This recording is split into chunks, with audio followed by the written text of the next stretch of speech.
All right, let's look at a few other odds and ends with this. First one is planning out a GPS survey. Okay? They call a survey a mission sometimes, like, for whatever reason, but so let's have a look at that. So what you got to do to plan it, if before you go out and start surveying, you want to know what kind of condition the satellites are going to have, and if you're going to get good data when you go out. All right.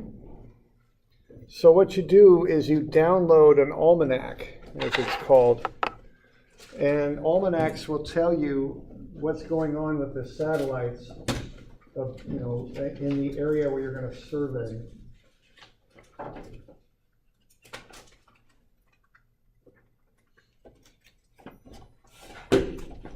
So I've got an almanac on page 1145 of your book, and this shows you what almanacs look like.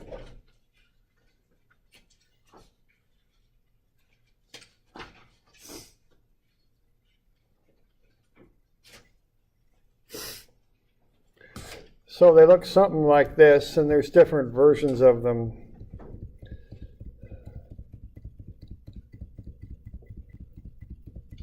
Let's see what we got. There we go.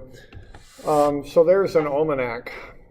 So what you've got on this thing, and this is different than what you've got in front of you, but you've got the name of your site, okay, and where it is. So this site here, I've named it LBCC1. It's 4435 degrees north, latitude there, and 12307 west, okay, longitude. So that's its geodetic position. The height above the ellipsoid, which is that elliptical model of the Earth that GPS uses, is 49 meters, okay? Now, there's a few other things here, too. It has to know the time. So GMT means Greenwich Mean Time.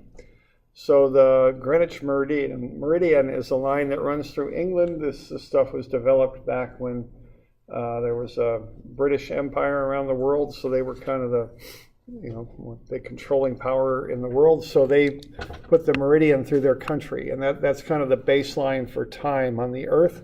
We're 7 hours behind Greenwich Mean Time. Here's the date when this particular almanac applies.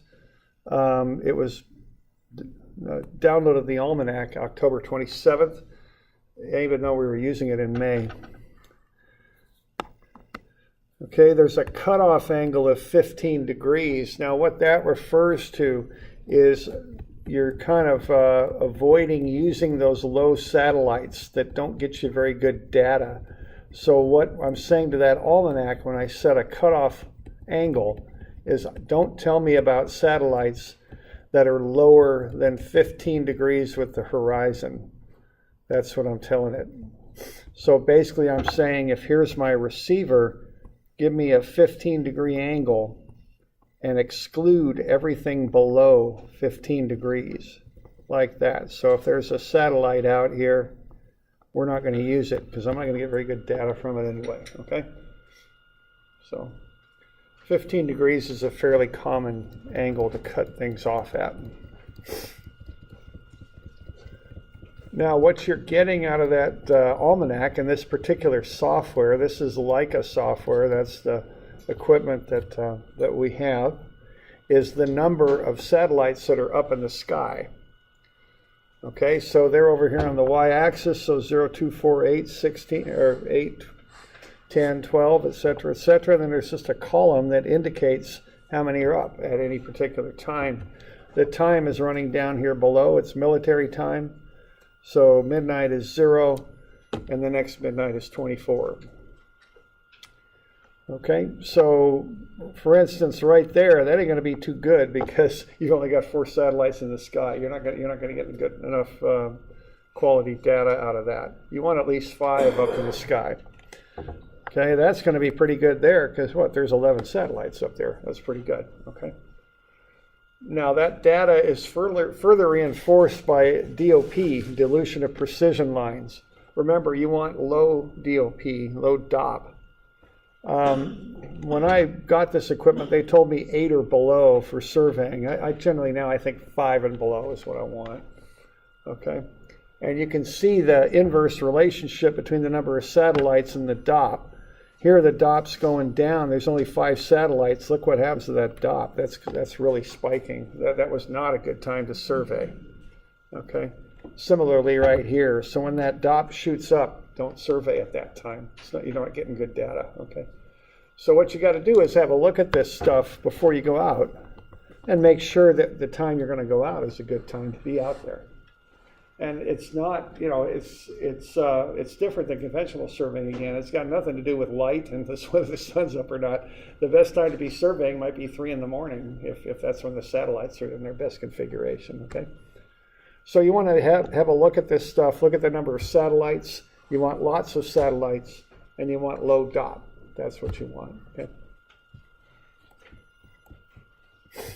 Okay, so that's, and each vendor, each company will get you access to their almanac when you get their equipment. That'll be part of the software package.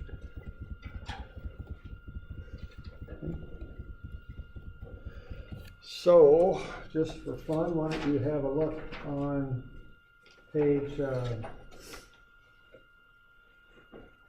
what the heck page was that you're just looking at? 1125. Yeah, 1125, okay. Was it 1125? 1145. 45, thanks, okay, 1145. Yeah, have a look at that. And why don't you answer that question? So on 1145, if you got to do a 4-hour survey, when are you going to do it? So just pick that time.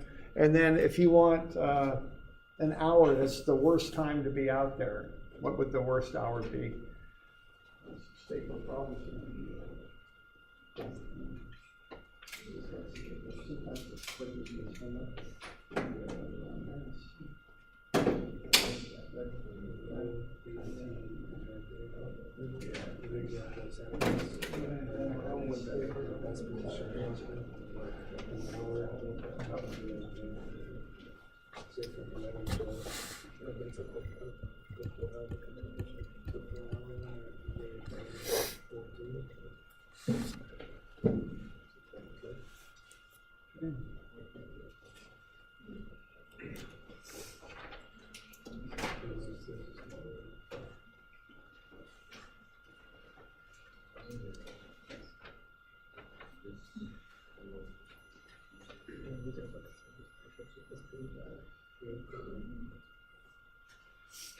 Y'all got a good time to be out there surveying? What do you think? When would you go? Yeah, there we go. Yeah, late afternoon, 1600 in what most people talk about for time. What is that? 4 o'clock, okay. When wouldn't you go out there? 11 Yeah, 11 o'clock looks pretty bad. See that huge spike there for that DOP? That's no good, okay? So before you go out and survey, you want to be looking at this stuff and getting an idea of when a good time to go and when a bad time, when you want to be out there. Now, for someone like our labs, we don't got any choice. But if you're working as a surveyor, you're going to have a look at this.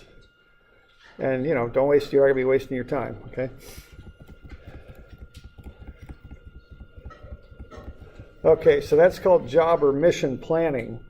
Okay, the next thing you got to do there is go out and initialize.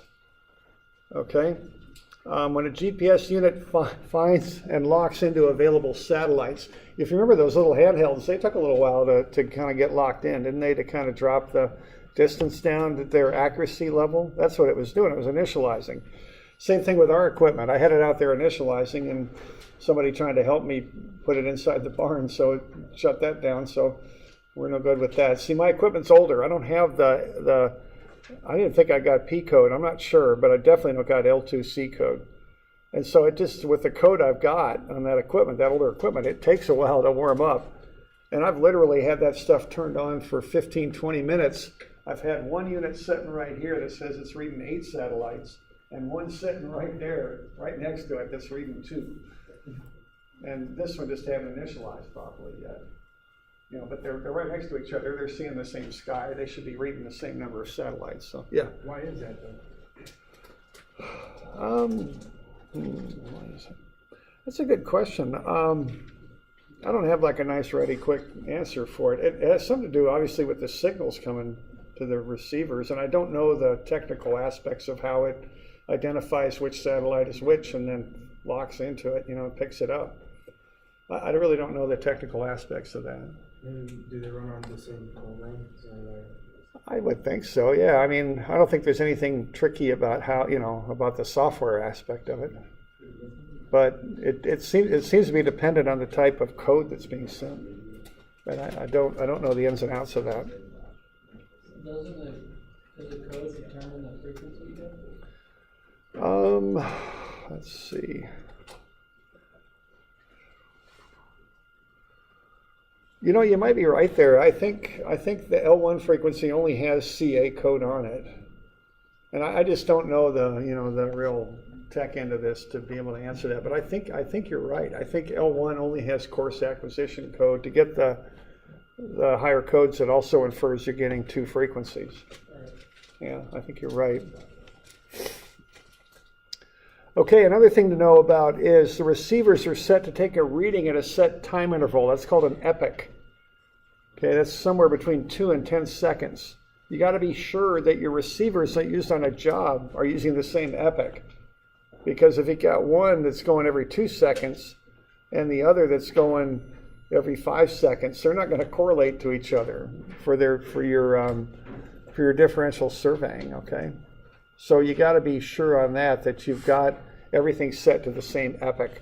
Our equipment takes a reading every 2 seconds, and you know I've paid attention to that, and I've got it all set up to do that. That way, everything correlates. You can't do differential surveying if you did this reading, you know, at exactly 1 o'clock, and this one 3 seconds later. The satellite's going to be in different spots. You're not going to be able to correlate the data for the differential surveying together. Okay, now static surveying is done for control surveying, okay? So if you're doing a static survey, you're sitting on points for a very long time, and that's where the word static comes from. So you're going to be sitting on points for 20 to 30 minutes sometimes if you want really good data. You're going to take lots of measurements.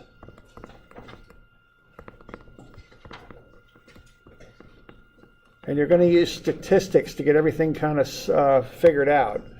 If you remember when we were using those handhelds to grade stake, you know, there were like 8 flags in the ground. We kind of looked at them and we had 1 or 2 outliers.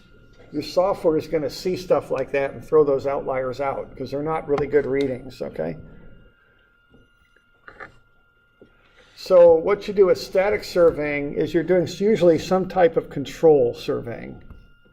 You're trying to get really precise locations on your points. So not only do you sit on the points for a long time, you also want to triangulate the positions. So if I'm going to locate these 2 points up here, 41 and 42, and I've got 2 controls, I'm going to put a base on a control, put my rover out there, get that baseline surveyed. Then I'll move the base over and get a second shot on the same point. I'm able to triangulate them. I want 2 separate shots on every point. Okay, then I'll move the rover over and I'll get 2 shots on it from the other 2 control points. That allows me to triangulate and build a nice strong web of redundant measurements. So that's what you do when you do control surveying. You're after redundant, high precision measurements. So you triangulate. You'll build a whole web of points that you're surveying and locking together. Okay? So here's a picture of the software from a control survey, a static survey. And this shows the points as they're surveyed in. This is on 1122. But what we've got here are 2 controls. It might probably hard to read on your handout there, but points 7 and 8 are control. This is a survey I did here on campus. And then what we did there was we did 2 baselines. See those arrows? Those indicate baselines. We shot this next point here twice. So we locked it in, okay? See, these were control points. We knew their location. We put the base on both of those and then shot to the rover over here. We doubled that up and got that really tightly locked in. So it became a control after we did that. Then we put the base on that point. We put the rover over here, shot that thing in, then moved the base over here and shot that in. So we doubled up on that point, and then we did the same thing for this other. Okay. So redundant shots, a linked together web of points. That's how you do control surveying. And you plan all this stuff out before you do it, because you're sitting on these points for half an hour to get so much of the data you need to get a good result, okay? So that's a survey that was done for control, okay? We're good with that? Okay. Yeah. At that point, you can find your EOC, right? And it's like another way of doing building maybe. And essentially it is. It's not quite the same, but it is. You're taking these redundant measurements, lots of measurements when you sit on the point for half an hour, plus you're measuring twice from 2 different directions. So you're going to calculate the position of that twice, and the software will check and make sure the error between the 2 positions isn't that bad, and it'll average them, it'll mean them, and put it on the average location. The computer does it? Yeah, yeah. It's, you just snap, bang, it'll knock it in. And you'll get different symbols. These symbols relate to how much error there was between the 2 positions. Okay. So on these control surveys, someone's really thinking this stuff through. Okay. So we good with that? Okay. Now the other type of surveying is called rapid static. That's done shorter occupations, less data collected, less precise position is calculated. See, so static is control surveying. Rapid static is not, okay? It's analogous to a traverse for control versus a radial survey. They're analogous things. Because on the control survey, you got redundant measurements. You're linking things together. You're taking lots of time to survey. Rapid static, you're not. So you're losing precision and accuracy, but you're gaining speed. Okay, and this is on page 1123. So what you have here is your base right there on the control point.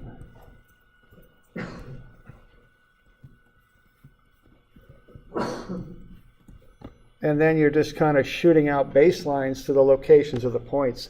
This was a survey when we were doing cross sections. You can kind of see them in there. They're running across the area of the track. That's what they're doing. So I can't quite remember this one, but I think the track was like that, basically. And we shot some points on the south end of the track there. They had some different features out there we were mapping. That's what we were doing with this one. So that's a mapping survey, okay? It's not control. It's called rapid static because you're moving around a lot. What you do with this is you initialize. You set up your rover on a known point for a period of time. You should have known control points that surround your site, which allows you to calibrate your equipment, kind of get that plane dialed in to where you've got good elevations or as good as you can get in good positions. So you hit these exterior points with your rover. Those allow you to calibrate the rest of your shots. And once you've got those, then you start moving around and hitting the stuff you want to hit with your topo survey. So you can tell the difference in the, how the processing was done. That's control there, those redundant shots. Single shots, and lots of them, is a mapping survey. Okay.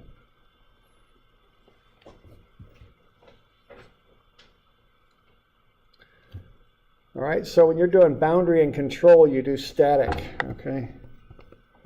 When you do topographic surveying, you do rapid static.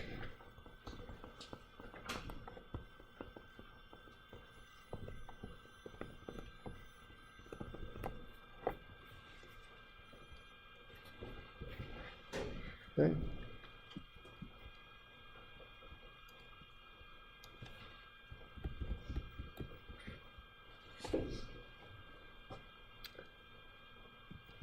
All right, then a couple other things, just a little bit on coordinates here. So are we doing okay with this? I mean, you could take a whole class in just basic GPS surveying. You could probably take 3 or 4 of them to really learn it properly, you know.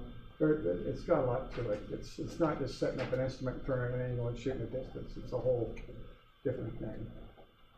I remember when I was working in the early 2000s, they're kind of getting into GPS, and just, you know, they had a traverse. So they'd set control, and they were quite confident with their traversing. They'd set it right. And just for fun, they got their new GPS stuff out there and hit it, and, you know, just to compare results. Their GPS was like, every point was just a little bit off their control, and all the errors were like different directions and stuff. I mean, it was close enough so they wouldn't know if they'd had an error, and it was all different directions. It just totally shot their confidence in their GPS equipment because they didn't know what the heck was going on. Everything was just a little bit off, and they couldn't quite predict how it was going to be off and all that. So it was a little difficult for them there before they figured that out. Okay, so when you're out there doing GPS surveying, what a GPS unit wants to do is read in latitude, longitude, and ellipsoid height. Because what GPS has in it is this idealized model of the Earth called the ellipsoid, which is a perfect ellipse, which is basically at sea level. So it reads latitude, longitude, then height above the ellipsoid. Then through some sort of software conversion, you get that into a flat coordinate system. Okay, so you might go into something like state plane coordinates or universal transverse Mercator or something like that, and then also an orthometric height, which is the normal height we shoot with levels off of the geoid. Okay.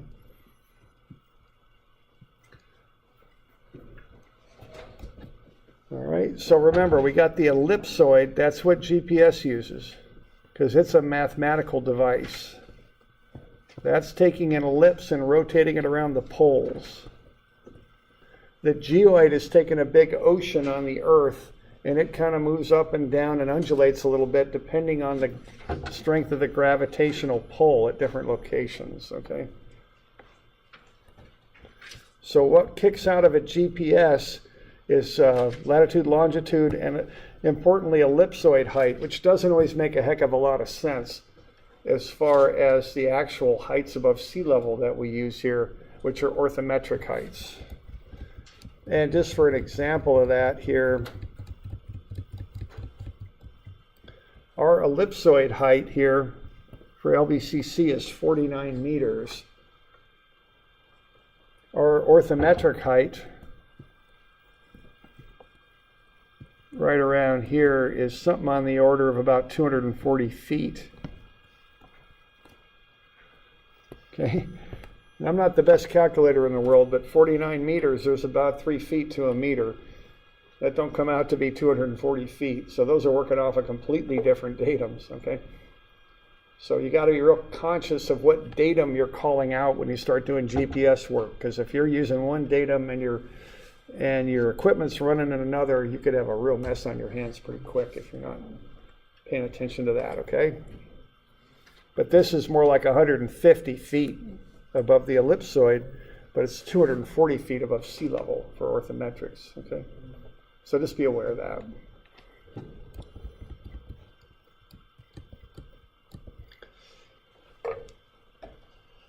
All right.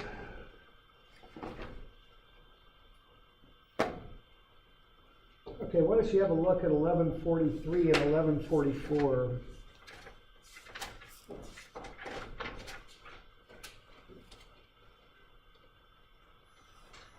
Hey, why don't you work through those real quick? We got take 5 minutes or so, 10 minutes, and see if we can get those filled out. We'll go over it, but take a little time, see if we can knock through that.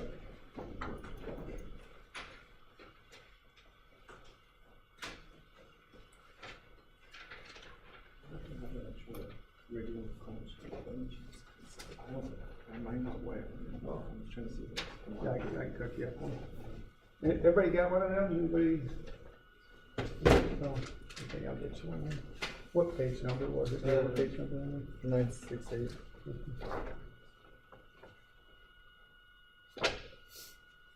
I'll have to copy it though, because I want to have a full book.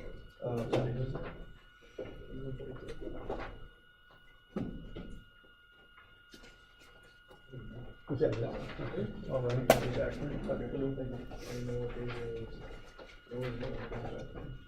That was pretty good. So that data came in pretty good. Yeah.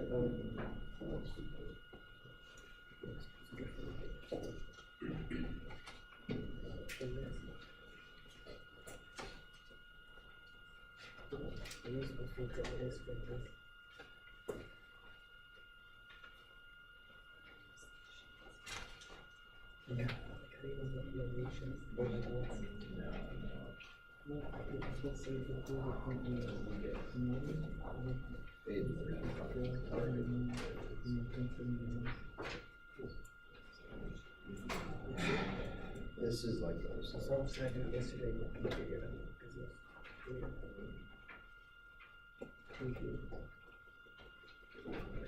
is supposed to be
You all good on the accuracy level of this here?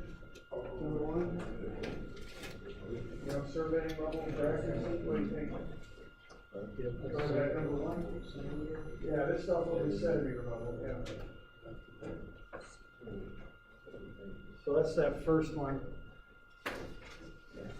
Everybody good with that?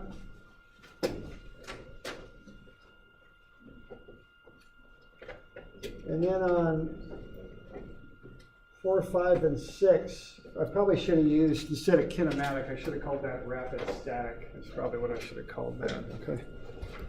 So that's 4, 5, and 6. Rapid static is the word I should have used instead of kinematic.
Also, I use the term as-built survey.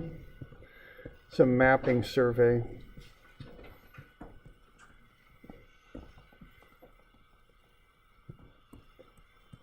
It's done on a construction project after it's completed to create a record of what was actually done.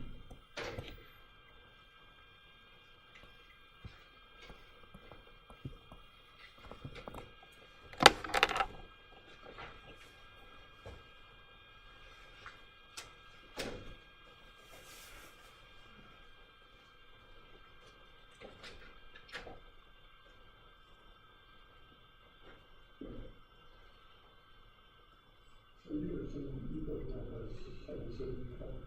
it's all transfer. Survey 1, survey 2, 3 lost, energy plus cost.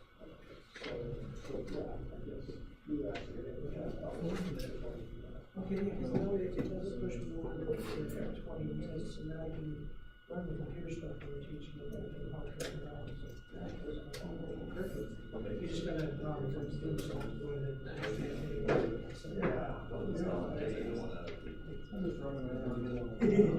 Check out your head cut. We still have another year, don't worry about it. Right. Oh, no. He's good for these classes. Yeah, I get it, yeah.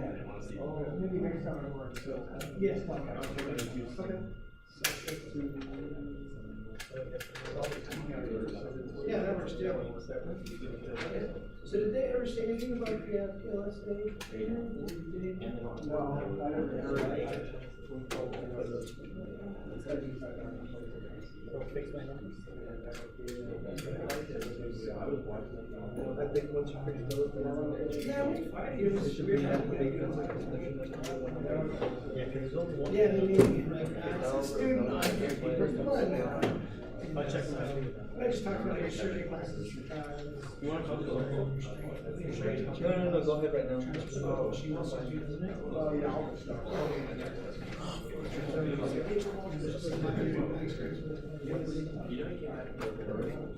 Yeah, where's the library?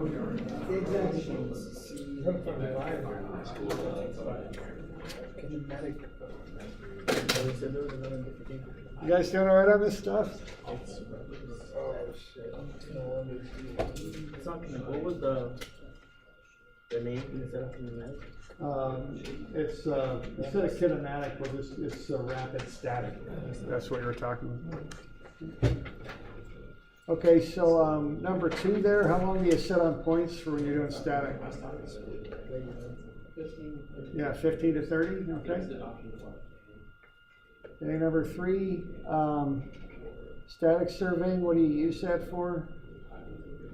Boundary control, those 2 types. You can't do as-built and topo with static because you just don't, you're not going to sit on points for that long for one thing. In a rapid static survey, how long do the units collect data? 10 seconds. Yeah, it's 10 seconds. Yeah, it's quick. It can be even less. What types of survey are rapid static used for? So that would be the as-built and the topo, the mapping stuff.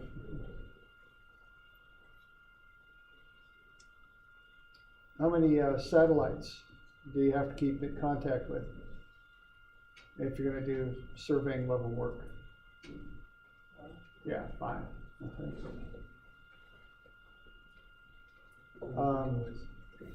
Okay, why do you use differential surveying?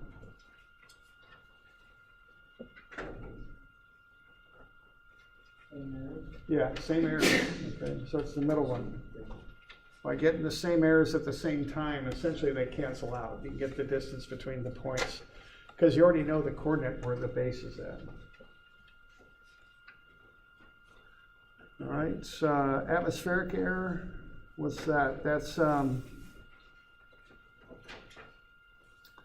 atmospheric error is. Yeah, it's D. Those are 2 layers in the atmosphere is what they are. Ionosphere and troposphere. Clock error. I think that just might be A. There's a possibility that might be A. Okay. Selective availability. What's that?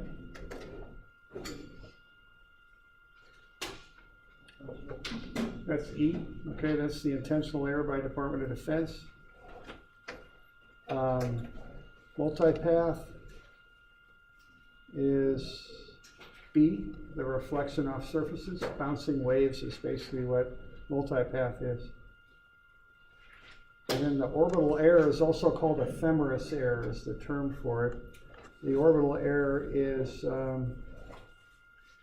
C, satellites varying off their planned path. Okay. So we good with that? GPS receiver on a known point. What's that called? It's the base. GPS receiver on the unknown point is the rover. GPS stands for Global Positioning System. Okay, and then the last one there, so Global Positioning System is what GPS stands for. And then the last one there, what I'm kind of getting at with that is we've got the two satellites there and there. And then we've got the planet.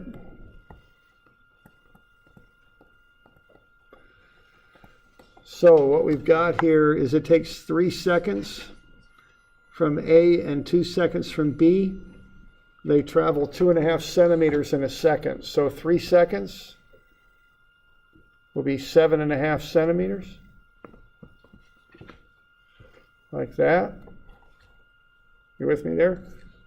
2 seconds will be, and I'm out of scale here. I guess I'll just fix it this way. 2 seconds would be 5 centimeters. So if the thing's set up so if you draw those two arcs, it doesn't quite hit right, but you're pretty close to being on the surface of the planet. That's the idea there. That's how GPS works. It figures out, given the time lag, how far the signal traveled from the satellites. So it just draws two spheres around, or actually 3 spheres around 3 different satellites and intersects them. And that's the position. Okay, that's how it works.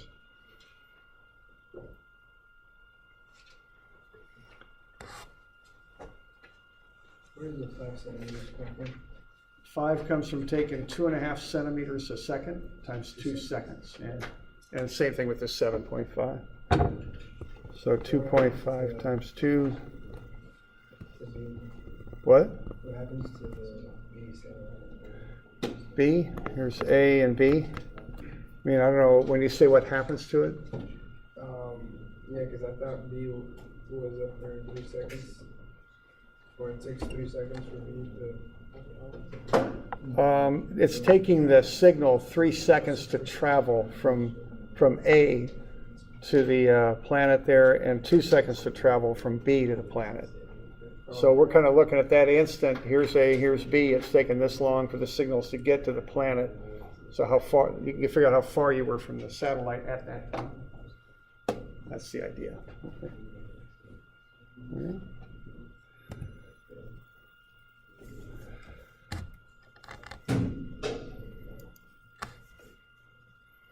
We're doing all right with that? Just a little bit of a review on that. Once you get those into me, and I'll get them back, this will be the homework for this week.